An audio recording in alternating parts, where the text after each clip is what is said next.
It's been a long week, right? Are you ready to wind down? Why not?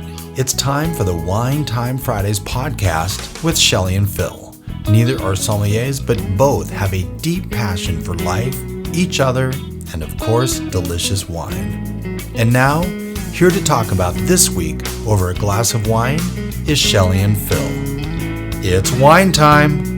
Hello and welcome to another episode of Wine Time Fridays with Shelley and Phil and another guest on this Friday, February 9th. Could it really be? Episode 199. Next week is number 200. Shelley, happy Friday. It's wine time. Happy Friday. We don't even know what we're doing for episode 200. Well, yeah. I'm still working on something. Today we have... as a part of our series, we have 5 series. And today's going to be a number 3 of our Wine is Like Music series. A big shout out to Phil Mershon. We're going to see him in a week down at Social Media Marketing World. But it was his idea, Barry, and we have Barry Aiken with us. I call you a jazz keyboard player. That works. Does that work? Yeah. Good, because that's in my heart. That's my soul is jazz and blues and although rock and roll comes from all of that, but there's just something about good jazz. And Barry is going to taste some wines tonight. All of them. Yeah, and which is going to be great, and play music for what he tastes. So we're going to get that going now. I just wanted to say that Phil Mershon started this when he played gigs in the Midwest. He's a jazz saxophone player. And so they would just, not a lot of people there. They have a glass of wine and someone's like, man, this tastes like, and then, oh, wow, but I'm getting this. And so he was our very first one, jazz saxophone player. And it was interesting because he was all the way in the Midwest and we did that through Zoom. Oh, that's when you did through Zoom. Yeah. Yep. Yeah. And then we had Todd Hornby, who wrote and recorded our Wine Time Fridays theme music. You hear on the front end and the back end. And we had him on. Of course, all you have to do is go to winetimefridays.com, look at our series page, and that's got all our series. The Women in Wine, the Old World versus New World, the whole kit and caboodle, Games to Grapes, which is only one episode, but we're going to have more of those. And of course, Wine is Like Music, which it kind of is. So we're going to start, Barry, by asking the question as I open this. Let's get a baseline on your relationship with wine. What do you like in wine? Well, because I know you told me I'm not an expert in wine, which is good. There's 3 of us in this room, not experts in wine. no, but I like it, and I like the more sophisticated you get. I'm liking the drier wines, but my wife is a sweet wine person, which is not really my thing anymore. She's a sweet person that likes wine, or she's a person that likes sweet wine? Both of those. A sweet person that likes sweet wine. There you go. I like it. So I'm getting a little drier as I... Well, we're starting off with a little rosé from Rivaura, who, of course, has opened up a tasting room here in Coeur d'Alene. Our friends at Rivaura. This is a 2022 rosé, and I want to say, is this Cab Franc? Do we know what this is? Can you read that on the back? We're not going to line these here. That's fine. We're not going to line these bottles up tonight because there's no room. But you got a glimpse, and you will see, of course, on the YouTube page. We always put the wines. Anyway, this is a very light rosé. This is the only non-red we're going to try tonight, and we're going to do a proper Wine Time Fridays toast to health, wealth, gratitude, romance. Did I forget one? Abundance and peace on earth. There we go. Peace on earth. Beautiful. Salute. So this is when we just get to shut up and let Barry take this in a little bit. I didn't think rosés were this light. The trend right now is very light. Not on the skins very long at all. Maybe 45 minutes, maybe an hour, sometimes even less. Yeah. All right, Barry. We're just going to enjoy our wine and your music.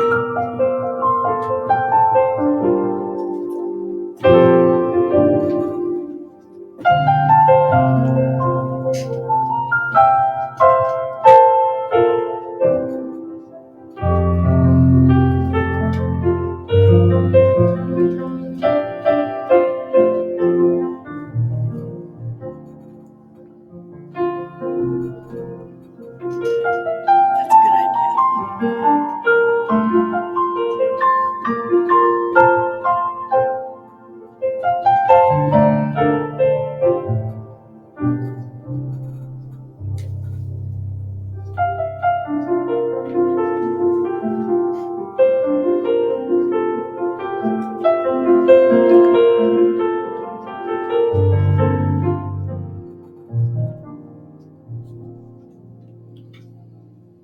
That does sound like a rosé. So that last chord, it's not a seventh that was thrown in there. What was thrown in there on that last chord? Well, I tried not to end on the root, so I played a major 9 chord. Okay. So I had a seventh in, but it was So major ninth. E flat major 9 was in. Okay. So that ninth could also be in a chord where you're like the 1, 2, 3, 4, 5. I can't remember the the 9 is a 2. That's right. That's what I was trying to get to. The 9 is a 2. Sometimes they say add 2 or G2 Yeah. if you're good. Or, Do you know Gary Moreno? Yeah. Okay. So when I played with Gary, Yeah. I learned about that 2 note. It's a really nice flavor. Well, it adds a lot of interest to just a simple triad, Right. Yeah. It'll be found in like the 2 spot, but it's actually called add 9 if there's no seventh. Right. So. When I play a seventh, when I was playing with Todd, he would look at me and like, "Don't do that again." We're not in the 70s anymore. I'm like, Oh. Thanks, Todd. Son of a beachcomber.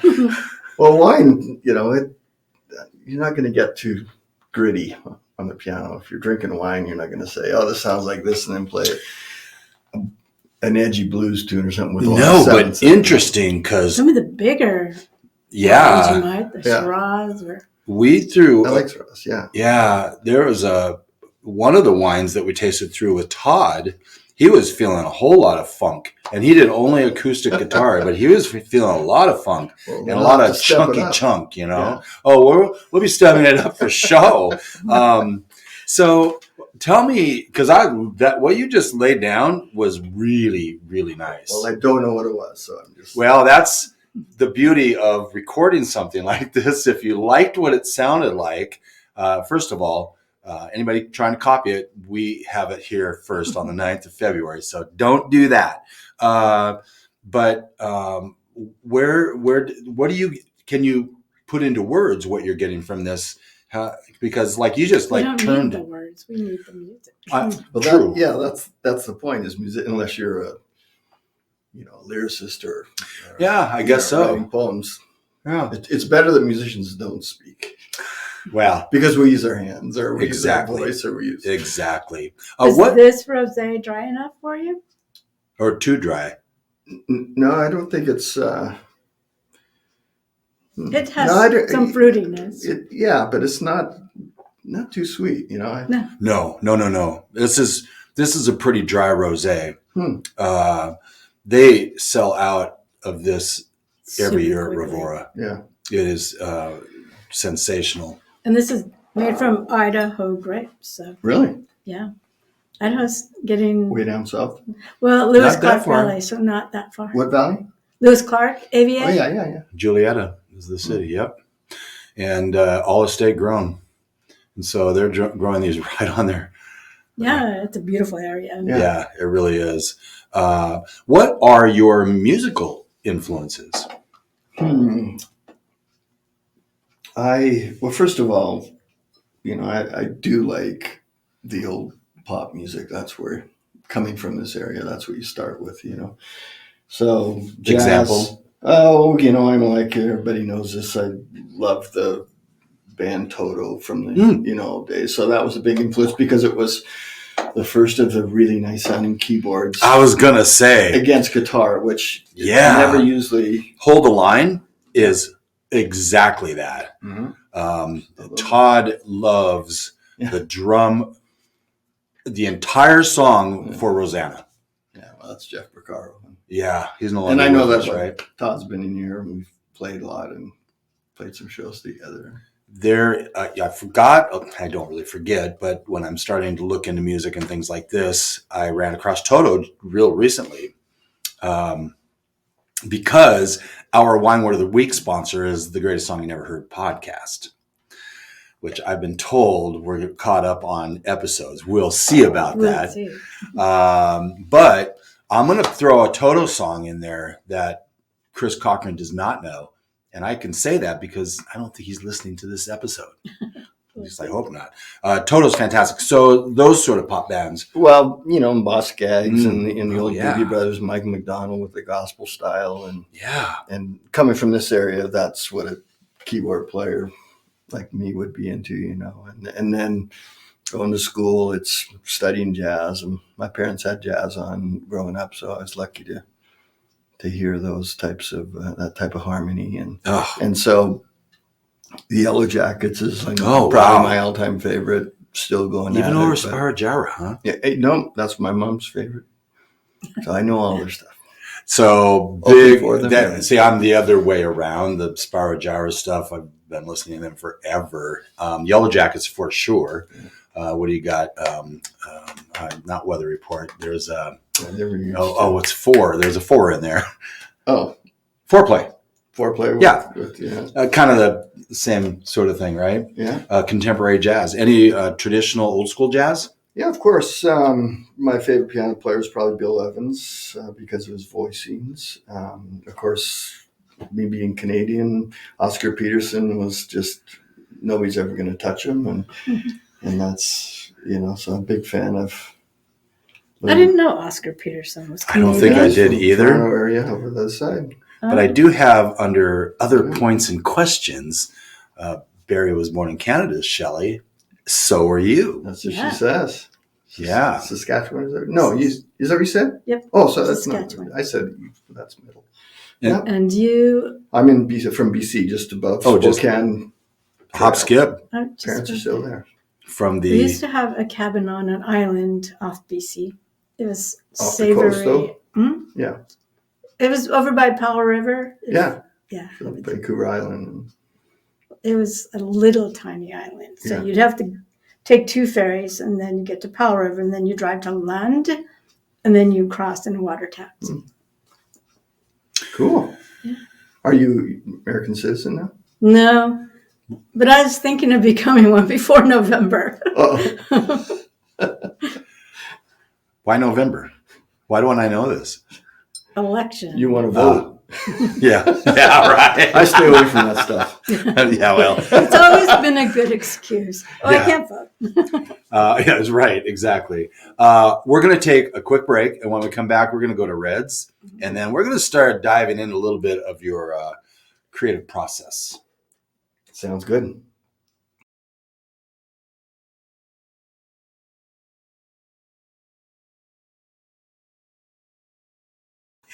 Welcome back to Wine Time Fridays. We've actually had a really nice conversation already. Just on the commercial. The commercial. That may end up on the Easter egg. We are here with Barry Aiken, jazz pianist. I like pianist better than keyboard player anyway. Yeah.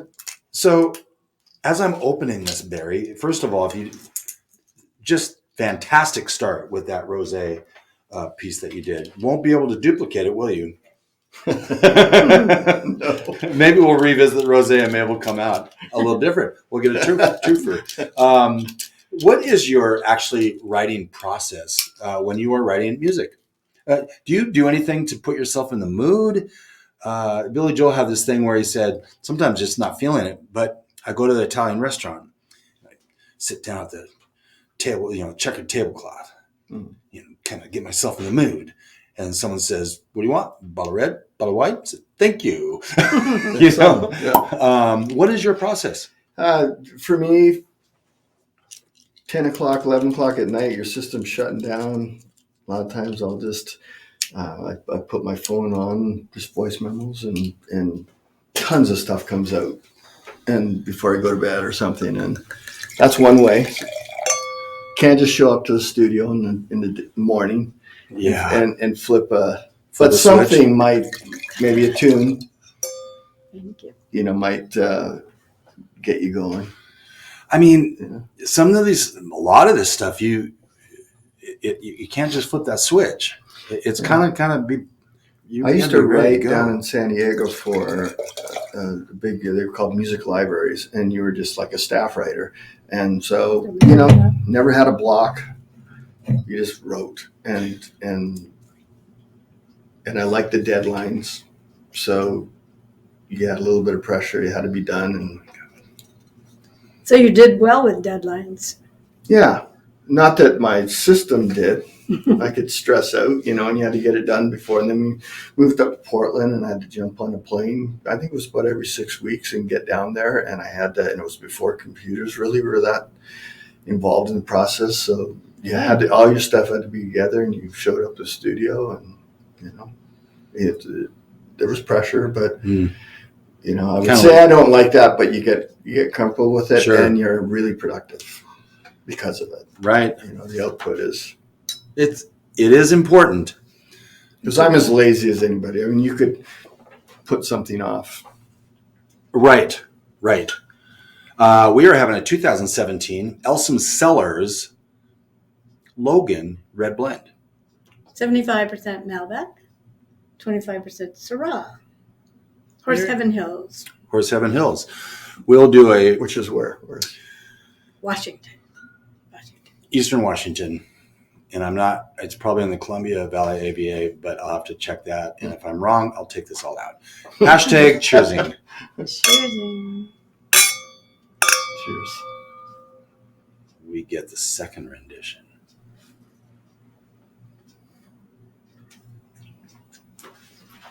Yeah, that's nice.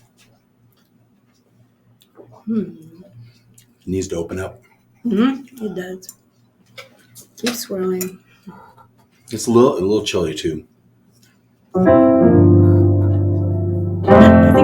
think it's just right.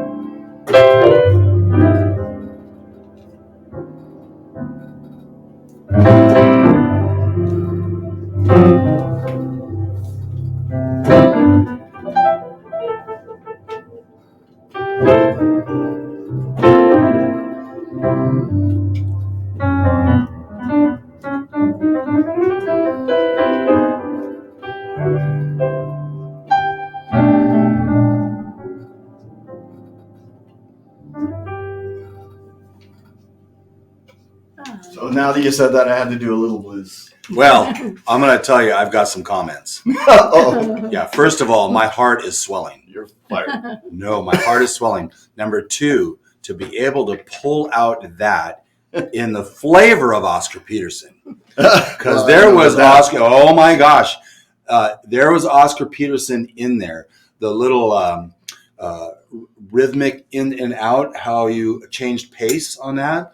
I don't know if Oscar Peterson played with that. Not the echo, but what did you have? A little strings in the back? Oh, just an effect like reverb. Yeah. It's the style of. Yep. But I heard the style of Oscar Peterson in that song.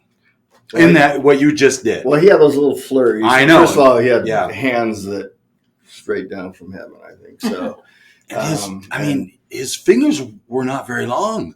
Well, yeah, but so you brought up Billy Joel, Elton John.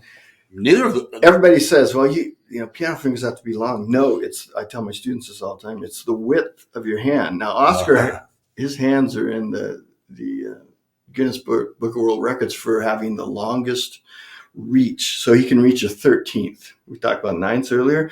See, that's an octave plus 15 is 2 octaves, eh? Plus, so yeah. So if you put that's amazing. from here to here.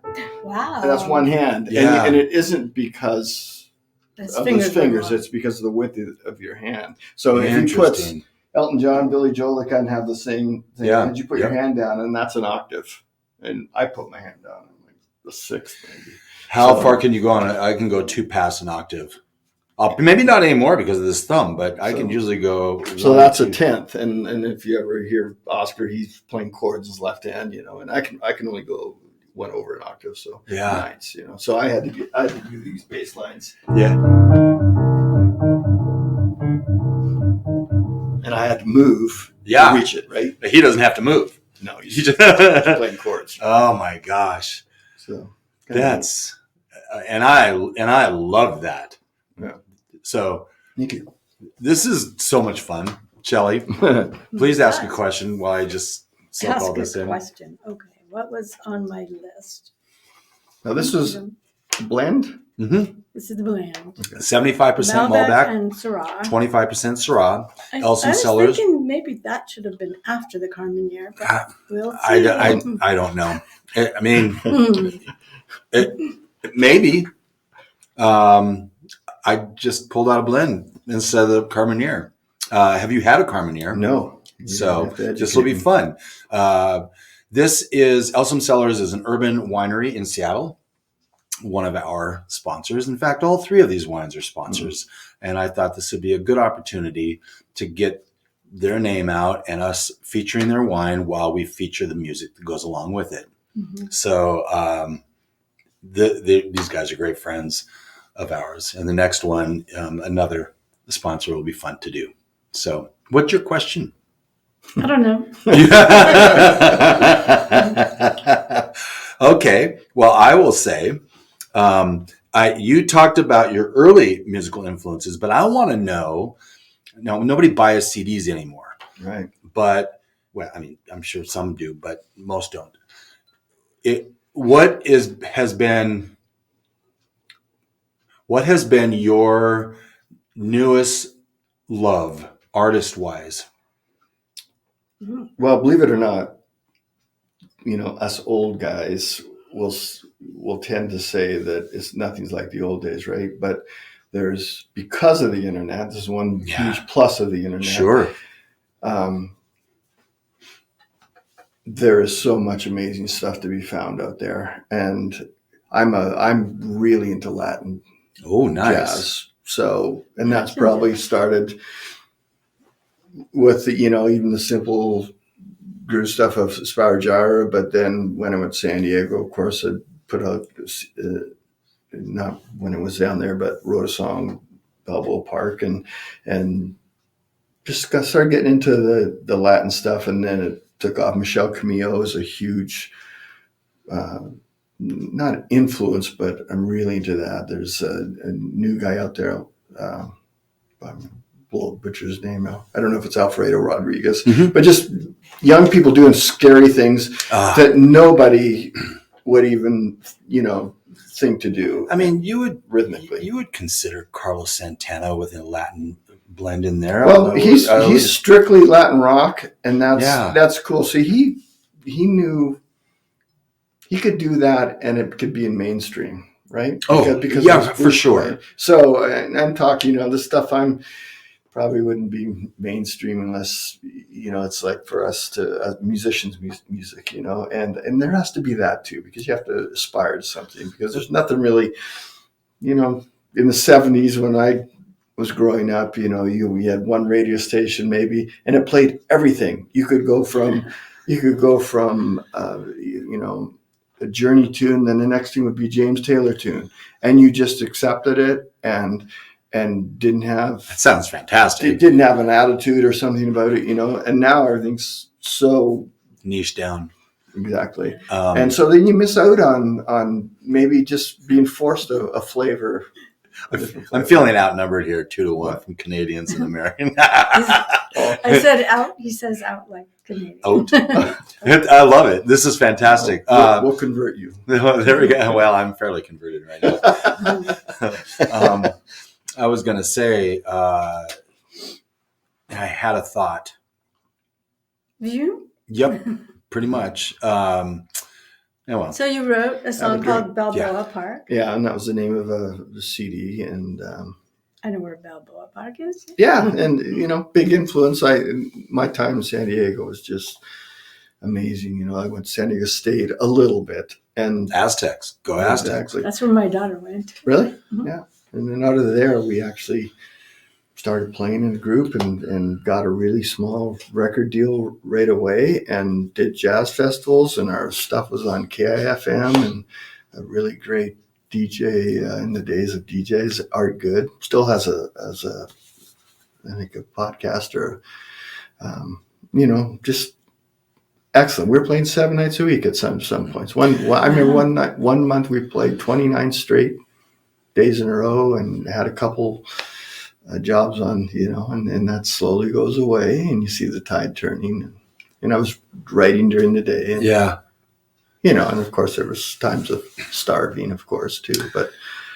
But that was for a young person who wanted to get out of here and see some of the world a little bit, It was amazing. You talked about writing for the masses, in a sense, for Carlos Santana had that commercial appeal. Right. It was very good too, and he ushered in a whole lot of new ears to that style.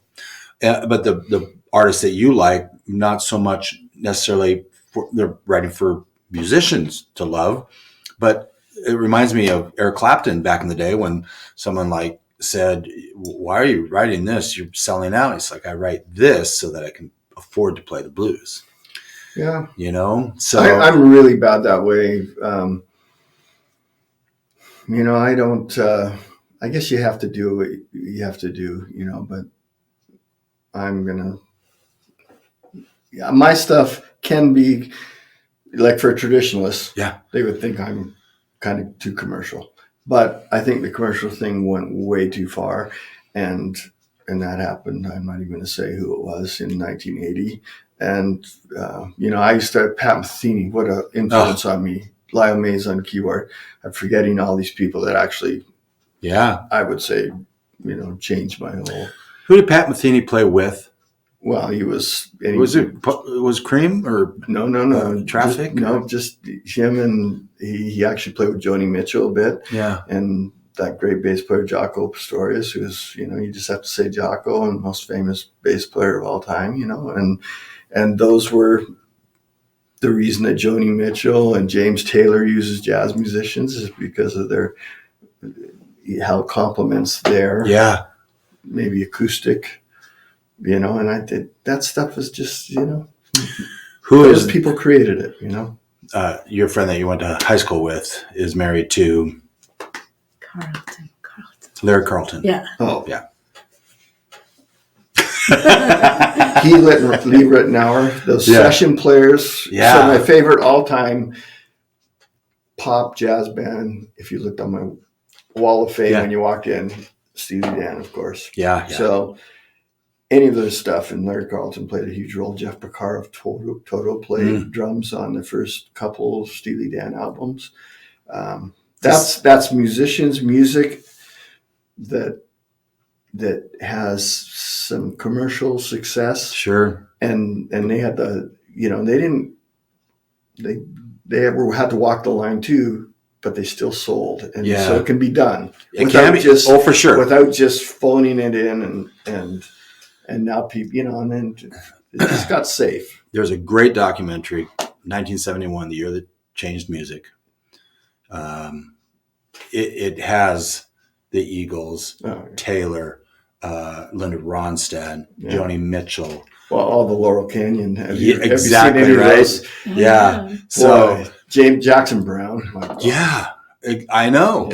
So I wish we could just all call it music and it was all at that level, and then you didn't have to qualify anything you said with, I'll use the term smooth jazz, even though I love the company and who runs that. They're great people, but that's their company name, Smooth Jazz. And I think that, that kind Smooth of, jazz. it just tends to, anybody can record an album sitting here like I do. And it gets a little safe, right? I get that. I've said this to so many people. Robert Cray helped usher in a whole new set of blues listeners. It was very contemporary blues. Where do you know? What's that? Where do you know him from, or that name from? Robert Cray? Yeah. Robert Cray Band? Yeah. Tacoma, Washington? Yeah. All the Portland stuff. Yeah. I mean, he got, I can't think of his number one hit that came off, Smoking Gun. Yeah.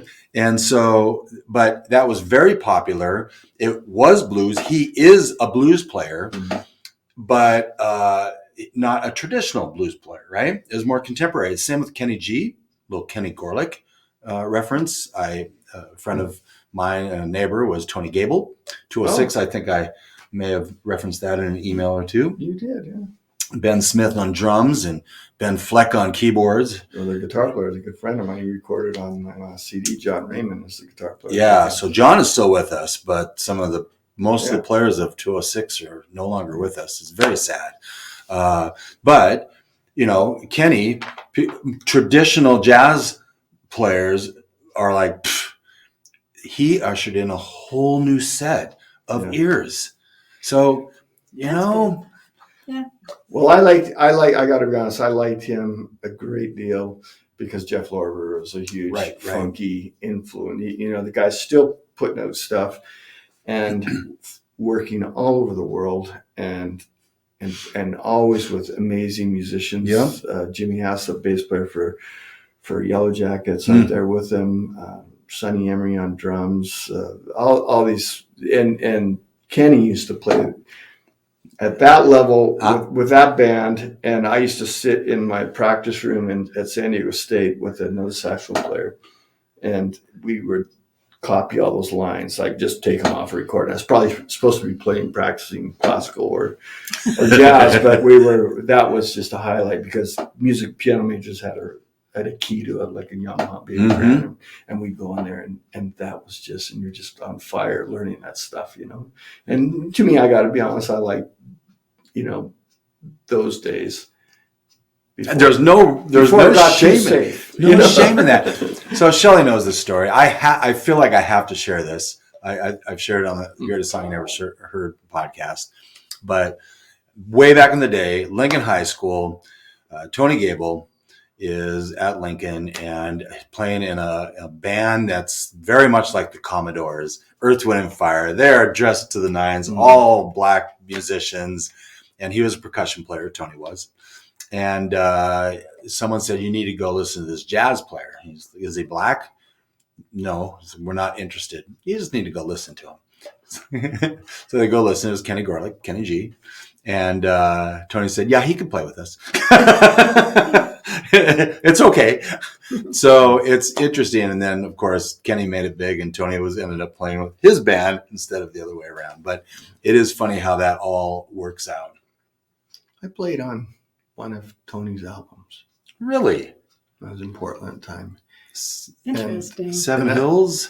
And I can remember. And then, I think you might even brought up the name. And I go, wow, that's a name from the past. I got a great friend, Joe Plass, bass player in Bend, Oregon. We recorded together. And he was really close to Tony. But I'm just hazy on that. On break, we'll listen to that and then get back to you. See if you can find my name on something because... Yeah, I'll have to look it up. Yeah. I swear I did. I used to hear Tony Gable's one song in Nordstrom sometimes. Oh. Yeah, Island Lady. I know that one. Oh, yeah, Island Lady. Yeah, there used to be a restaurant around here called Sherry's, right? Oh, yeah, it's gone. But it just shows you... That's where you'd hear my music playing. I go, you got to be kidding me. Yeah, it was neat to hear your song and know that you're going to get 25 cents for it. If you're lucky. If I'm lucky.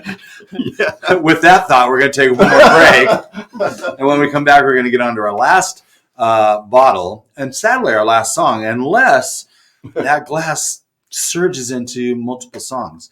You can mix them up. And we'll be right back. Or 2 glasses. That's right.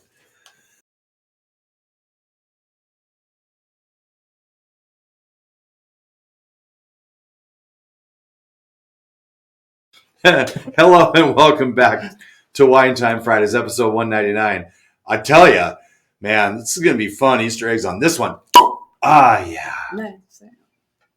So we're here with nice replication. We're here with Barry Aiken, jazz piano player on our Wine is Like Music series. This is number 3. Again, thank you to Phil Mershon for this idea. I want to keep saying that so he doesn't get mad we're doing this based off his idea. We're totally giving him the accolades. So Phil, thank you. Plus you have a great name. We have just opened. You're spelling it. Down my thumb. Okay. My thumb's guarding it. We're having a Classy. 2020 Drink Washington State Carmenere Waluki Slope. And there is that. From Eternal Wine. Yeah, Eternal Wine is, there's Eternal Wine and Drink Washington State. The Drink Washington State label is more produced, better price points. But what Not better price. Well, no, sorry. They're a little less expensive, okay? Mm-hmm. But what I'm finding is they pack a punch, just like the Eternal label. Mm-hmm. Eternal does they're really adhering to those Rhone varietals and all the spirit of that. But this, I think he has a little bit more fun. Brad Binko, by the way, on the tomorrow, Eternal Wine's having their Valentine Darkness. What is the party? It's their Eternal Darkness Valentine's dance party. A dance party at a wine. Yes. They have a lot of fun events there, and so I had to do that off the top of my head because we have been posting about it this week. I can say that because I know I'm going to. Anyway, long-winded. Yeah. Cheers. Okay, hashtag cheersing. Can you tell we're social media managers? What? Oh, hashtag. Oh, did I get you? Yeah, I thought I did. Okay. 1 ringy dingy, 2 ringy dingy. And there's a little throwback to Laugh In. I shouldn't say that after Barry had a sip. Here we go. The Carmenere. All right, let's see. Do something I know, huh?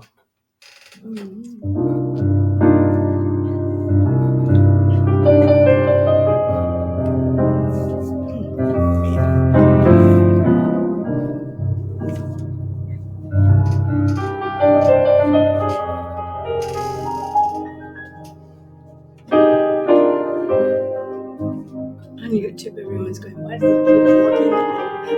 Oh, you're looking at that.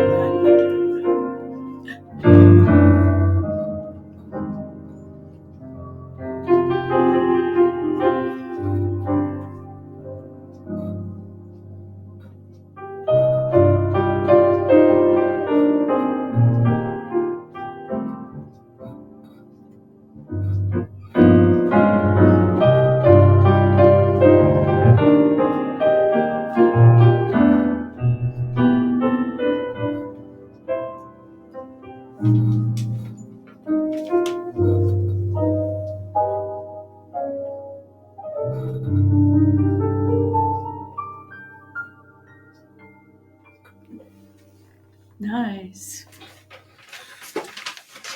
So I'm not going to lie. Shelley, at one point, when we were talking way many episodes, well, we're going to do Wine is Like Music for piano. Why don't you just do it? Shelley, this is why. Okay. This is why, okay? There's a difference between a hack like me and an actual musician.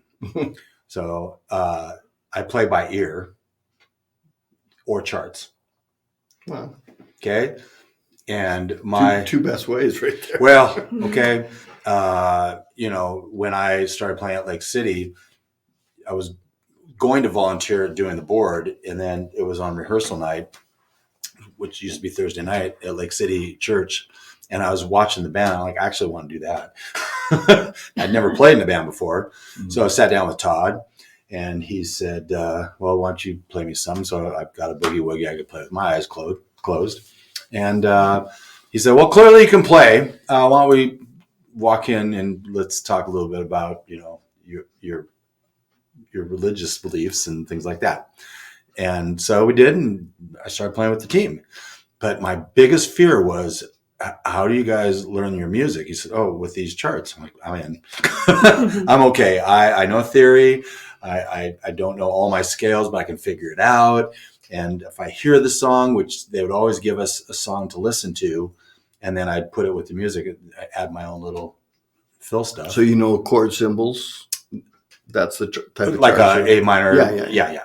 So they're basically guitar charts. You were worried about that it was all written out or something? Yeah. And I'm like, I can count out the notes and tell you what that note is, but I'm certainly not, I do not read music, period. Well, that's a classical training, and that's just the way, that's the way they had to do it. I mean, when I was young, I couldn't ask my classical teacher who lived on the street, who I loved dearly, how to play a Billy Joel tune. So she knew what I was working on when I went home. And I loved, my mom loved classical music, and dad as well. But I'm sure you've seen the movie Crossroads. With but I can't think of any content in it besides. So Crossroads is about Robert Johnson music. Yeah. The kid from Karate Kid, can't think of his name. Yeah. Scott Bale. No, it was. But he looks like him. Yeah, he was the guy. Anyway, in short, it was. He was learning how. His dad is like, you will learn how to play classical guitar. Period. Right, and so he did.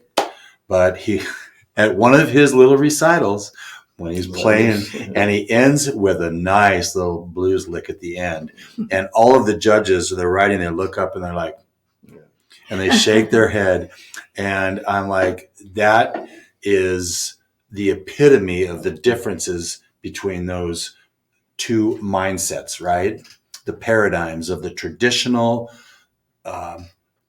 classical. Yes, they're brilliant. They've learned to read this music, right? The people who write used to, Mozart and Beethoven, Tchaikovsky used to write amazing pieces of music. But they broke off. Yeah, but it's and Billy Joel throws a little classical into his stuff. Yeah. I think we're all kind of trained the same way. The only two, or a few Cuban music, they were totally brought up to study classical music, but then they had the street rhythms that were just outside the door, and I don't know too much about it, but I think that's the only culture that learned to respect, it's people like this, even Chick Corea, classical guy can read anything but Latin because of his first name really is Armando, right? Not Chick Corea. So, and his Latin feel, and he's a great classical player. Yeah. So I like hearing those stories because it's either or type of thing. So Chick Corea cannot play Latin? No. Come on, he wrote Spain. Okay, that's I was like, okay. But that's a perfect example of somebody really successful that everybody likes, and you'll see him practicing, Bach or something, totally respecting both sides. So if you can read, that's like a cherry on top. I think it would be like my sister reads music, and she's very envious that I can play by ear. I'm like, but Therese, I can't do the stuff you do. I just learned to appreciate it both. I mean, my favorite guitar player ever. Well, one of them. Yeah, I'll say that. Is down in San Diego. Didn't read, but I could not believe the changes, the chord changes, sophisticated changes that he played over, and he was loads above the rest of us, and we had all the training. Yeah. You know, and so, you know, I never, ever, if you read classical, but you sound like you're playing classical when you're playing blues, not good. There's a kid, Joey Alexander. Oh, I mean, yeah. come on. Yeah. This is a kid that ought not be doing the things he's doing. Yeah. And is he blind? Joey Alexander's not blind. There's another young blind kid that in his mid-teens, that same sort of thing. Just I love to watch the people that have music that live in them, and that will never go away. Yeah. You know? I mean, if that says no single, do we still have Wi-Fi for that? Oh, that's just... Oh, yeah. That might Okay, good. went to sleep. That's what you were worried about. Okay. Yeah, so I looking, I thought, oh, we're timing out or something. No. I just want to make sure, because this happened before. Oh. No. Oh, yeah. Well, we had I've never lost Wi-Fi. App crash. and that way I used to, well, I still do sometimes use the Rode app on my phone. And we were talking with Rick Small, who is basically like Robert Mondavi, only in Walla Walla. Mm. And she just taps me on the shoulder and points down at my phone, and there was no signal. And it was 25 minutes in, and I just said, "Thank you for your time. We're not going to make you do this again." And it's one of those things where we'll never get that chance again. Not with Rick, but we will get his daughter. It happened. Yeah. It did. You know what? No one died. Yeah. And by the way, we've been mentioning a lot of Todd on this episode. I don't think we can ever mention too much for Todd, because he is such a great guy, a great musician, great friend. But we had some really bad sets at church, and you get off the platform and no one's saying anything. You go in the green room, the door shuts, no one says a word, and Todd says, "No one died." So it's all relative, isn't it? Well, I toured with, once we moved from Portland to Coeur d'Alene, a guy named Gino Vanelli, right? So we all rehearsed, and I was the green guy, just totally stressed out. We go up and do a show in Edmonton. So it's my first one with him. And I'm just, okay, hopefully I can get through this, hard music. And first song, he comes in early. Oh. Lead singer. Really? Star, the reason we're even there. And like a beat and a half earlier or something? No, a measure earlier. Because, a measure. Because, and he's like a musician's musician. So he turned around and mouthed something inappropriate to the rest of us, getting on himself, and then turned around to the rest of the show. But it was like first song I go, okay, so relaxed. Now that just made me relax. Sure. So it can happen. The big guy makes mistakes. I can make mistakes. Right. Yeah. Out of all the shows, that was the only one. Yeah. There was a guy that we brought in to play at church because all of the worship leaders were out of town or something, from Spokane. I can't remember the guy's name. So he was leading that weekend. We came in Thursday night. We were there for 20 minutes. He says, "I think we got it." I'm like, wait, what? The next night, I was freaked because we had Friday night services. I was really freaked out. I'm like, I'm pulling way back. I'm not doing anything. I just want to get through this night. And again, no one died.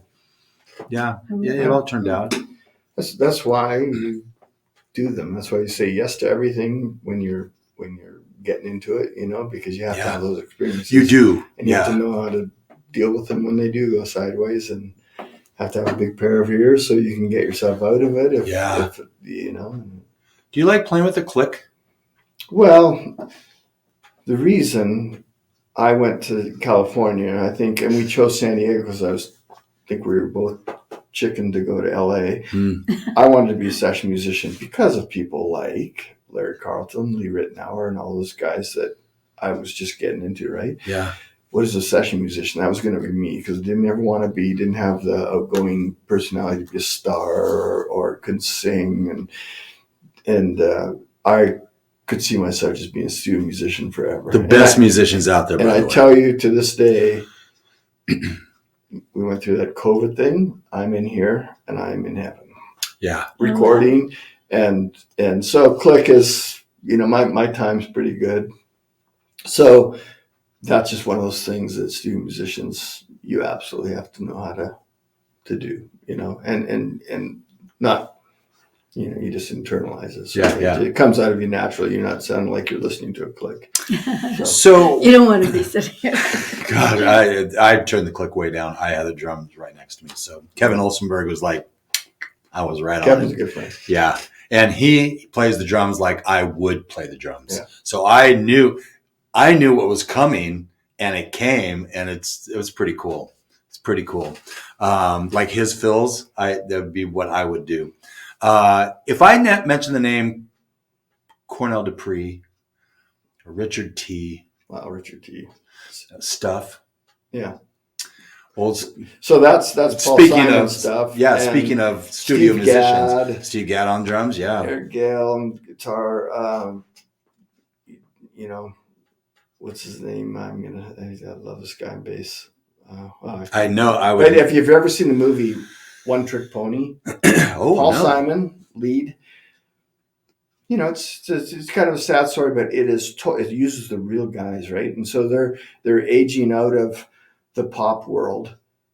And Steve Gadd's on our Tony Levin's a bass player. I was thinking of, and they're all still traveling around the country in a van, pulling their gear in a trailer. Yeah. And they're showing up to places that small towns, Midwest, the club's closed. They didn't get the word.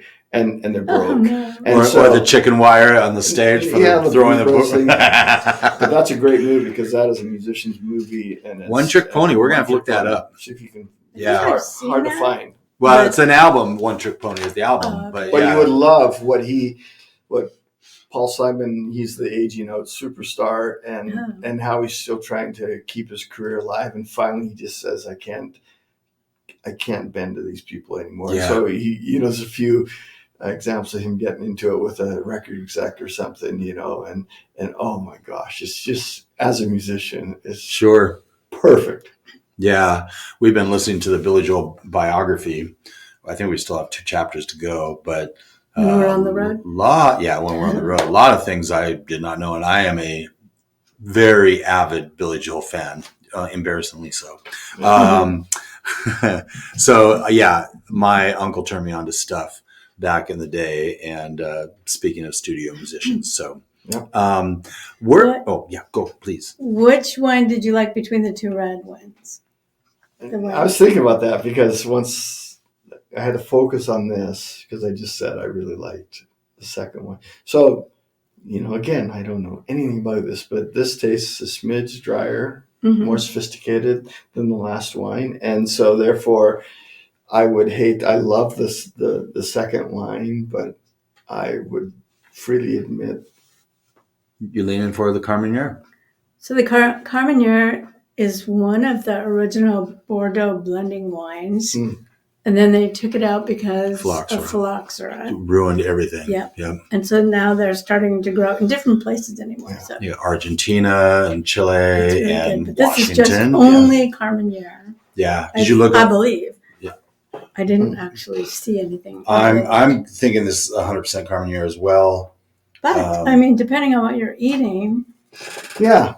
Things will go differently. Both excellent, and I don't know kind of where it would go from there, as because you could probably keep opening up one after another, and what we have learned is there's so many more grape varieties than we originally thought about. There's so hundreds. Many.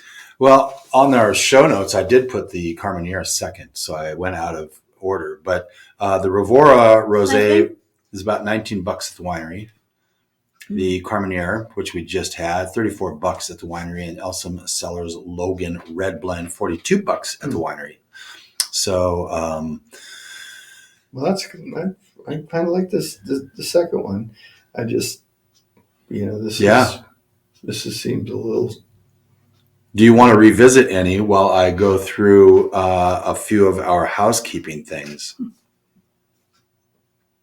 The second one, probably. No, more A little bit more Carmenere. Ah, And then I will say, normally we talk about foods that pair with the wine, but today I we're said talking about music. music pairings.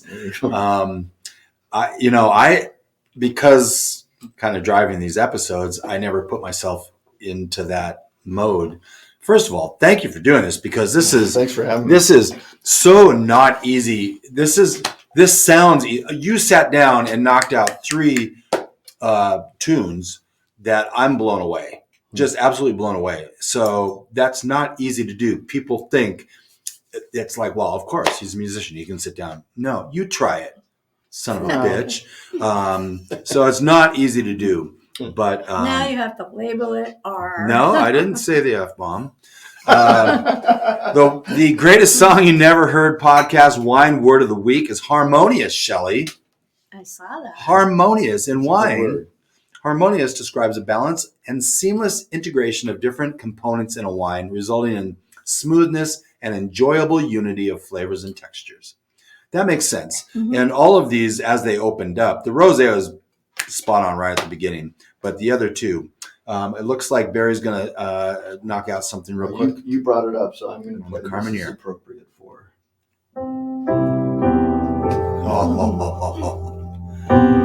There is a room, a sanctuary, safe and strong.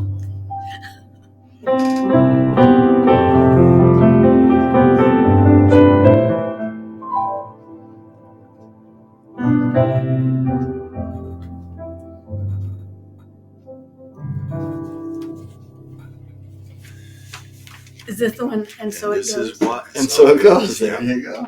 Such a great song. I played a Billy Joel tune on The Greatest Song You Never Heard. I played Zanzibar. Chris identified it right away. Okay.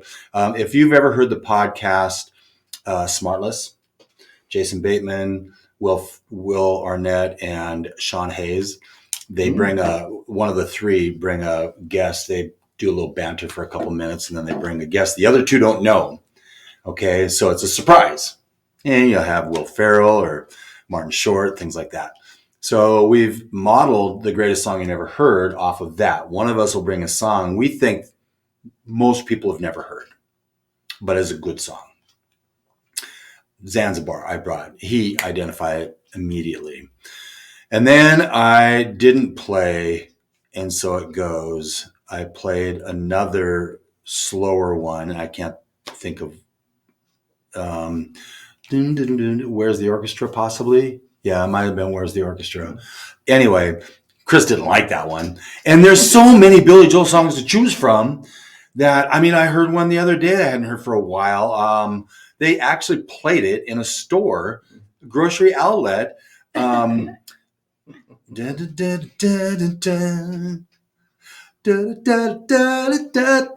Anyway, off of Stranger. And so I'm like, I should have played that one.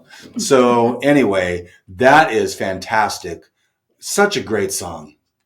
Yeah. It really is such a... Well, his music, like, so there's Elton John, who I totally studied. I think I learned the first 13 albums by ear because it just connected with me at the time as a young person, right? But then Billy Joel, his songs without singing work really well on the piano. Just the way the melodies fall against the piano part. That's a really good example. What he sings is actually the top part of the piano, so it works really well. And it's just a lovely song. So yeah, for sure. Now I'm just super happy right now. Now you forgot I was a jazz guy. No, before we leave, I'm gonna make Barry listen to one of my Balboa Park. That's what I did. That was the third song. The third thing I did was I thought I'd play. Ah. That was my Balboa Park. Doesn't sound like what's on the album, but it's like some of your own stuff. That song I could play every night. Yeah, I either played a solo piano thing or with a band. I have a couple songs like that I'm really proud of that just work. Too Little Time you mentioned, which I was thrilled when you mentioned that you like that. I play that every time I play a solo piano job because it just works, and that's usually the sign of a tune that works. Or it has a melody that works, whether it's a slow song, whether it's got a rhythm section, you can play it, and that's a sign, I think, of a decent tune. So when you go home at night, do you play some more? Yeah. Or does your wife say, that's enough playing? No, believe it or not, I have a guitar on my sit down if we're watching anything. There's a guitar because I love Latin guitar. And it's so foreign to me. I have small hands.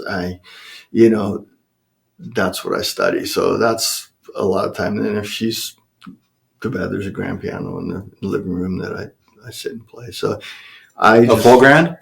No, just baby grand. Yeah. And, and I'm a drummer and piano player mainly. And I just love them all. We are going to get Kevin Olsenberg on to do Wines Like Music. At some point, but where? Well, where is one? And number two, that would be a really interesting one. What sort of drum riffs are you feeling, Kevin? That's going to be a little interesting. So our wine word of the week was harmonious. We talked about the wine, but in music, harmonious refers to a pleasing combination of sounds or chords that work together in a balanced and coordinated manner, creating a sense of unity and aesthetic satisfaction to the listener's ears. By the way, we blended both of those today, I think. We have harmonious wines with harmonious music, creative, written on the spot. I love it. Shelley, you want to talk about some of the wines we enjoyed this week? Okay. Some of the wines we enjoyed this week. Sainte Marie oh my gosh, the Crozes. The Outsider Cabernet Franc. You're welcome. You can thank me later.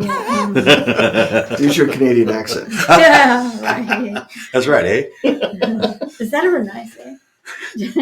J Vineyards Pinot Noir. Well played. Anthony Koster Barrel Select Chardonnay. Portlandia Rosé and Murphy Good Liar's Dice Zinfandel. Yep, all good. That Zinfandel was good. Yes. Well, I mean, a lot of those were good. Some things coming up. International Syrah Days on the 16th of February, as well as Fast Eddie.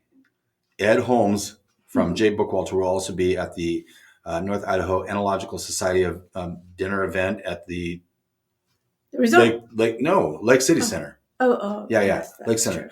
February 18th, Global Wine Day. Open that bottle night is the 24th.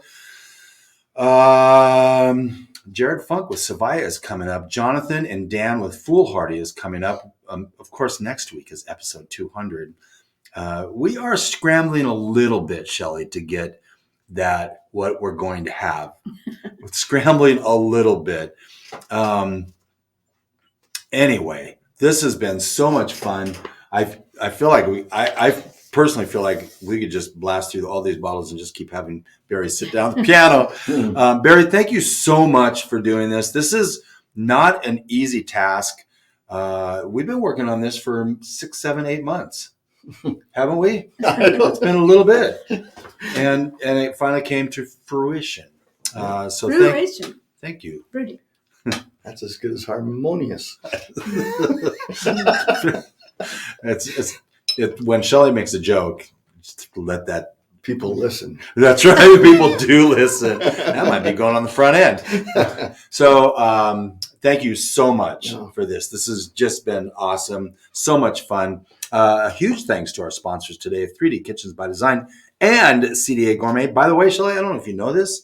CDA Gourmet, until Valentine's Day, has a 15% discount going on. If you go to their Instagram or Facebook page. And Facebook page. And or get on their post. Yeah, capture the post and get on their newsletter, because why wouldn't you, first of all? But there's a secret code that is not in the notes below.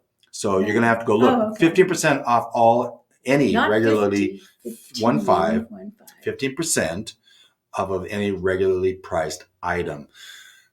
Sad news, Bottle Joy, our friends at Bottle Joy, that close up shop.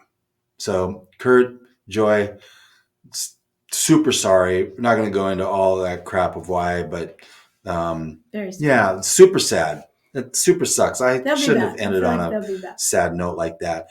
And with a little bit of knowledge, music becomes so much less overwhelming. Music And with a is little bit of wonderful. knowledge, wine becomes less overwhelming. Barry, thank you so much. Thank you for listening. See you next week, episode 200. Did you just ring? Yes. We'll now ring for reals.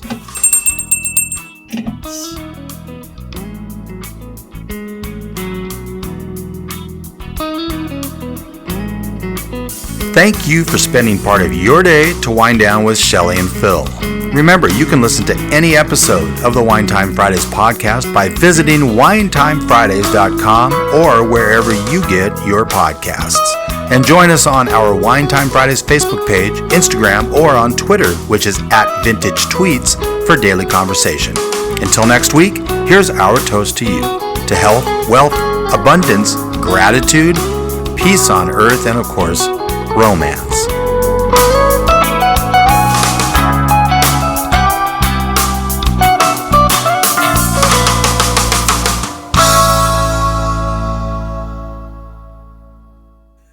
All right, still going good?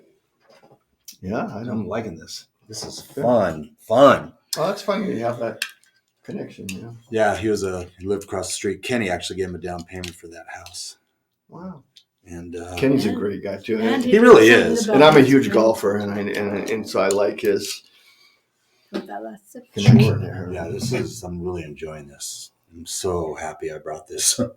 Brought what? This wine? Oh.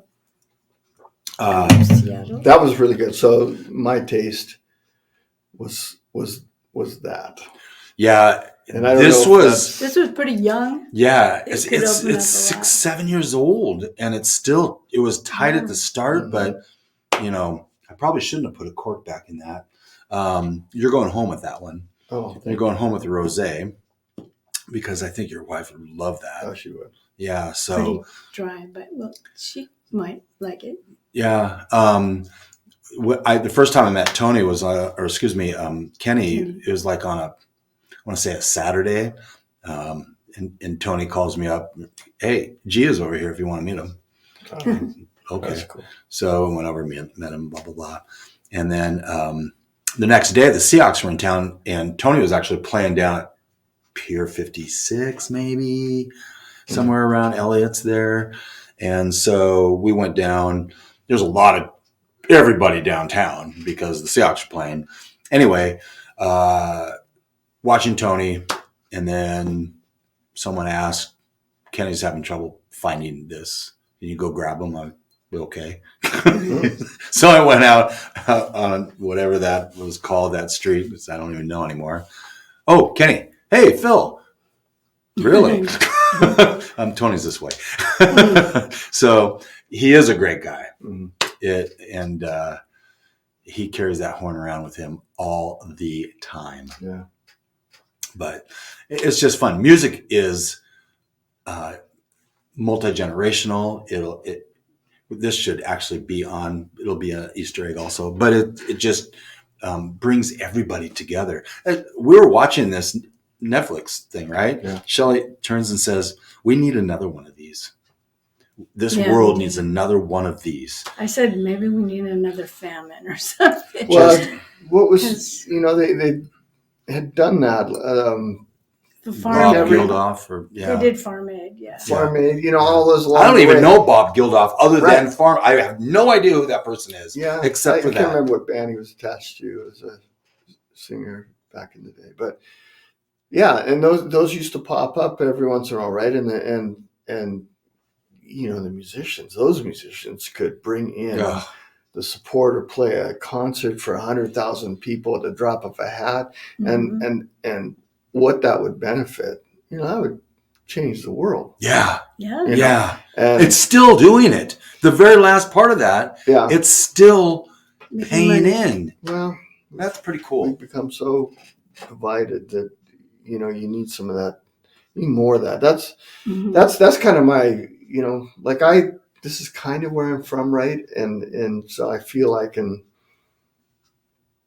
say the things I like about it, Yeah. and not just griping about the way it used to be. Then Get off my lawn. the new money is created, amazing things, and so I don't like hearing the old that were around griping about.